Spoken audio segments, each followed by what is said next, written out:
Zelenskiy Qrimni Rossiyaga berishga tayyor. Tramp.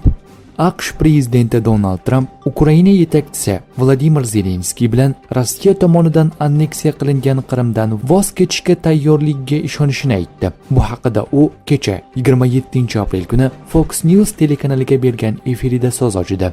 "Ha, men shunday deb o'ylayman", dedi Oq uy rahbari Zelenskiy yarim oroldan voz kechishga tayyormi degan savoliga javoban. Bu so'zlar Ukraina davlat rahbarining izohlariga to'g'ridan-to'g'ri zid keladi.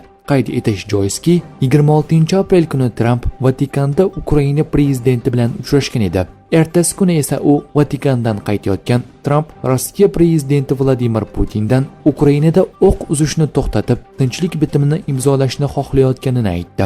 "Shartnoma tuzish uchun bizda shartlari borligiga ishonaman va uni imzolashni istayman", deydi u. Tramp va Zelenskiy 26 aprel kuni Vatikanda muzokara o'tkazdi. Siyosatchilar u yerda Rim papasining dafn marosimida kelishdi. Bu Ukraina rahbarining 28 fevral kuni tashrifi chog'ida Oq uyda ro'y bergan janjaldan keyin Ukraina va AQSh prezidentlarining birinchi shaxsiy muloqoti bo'ldi.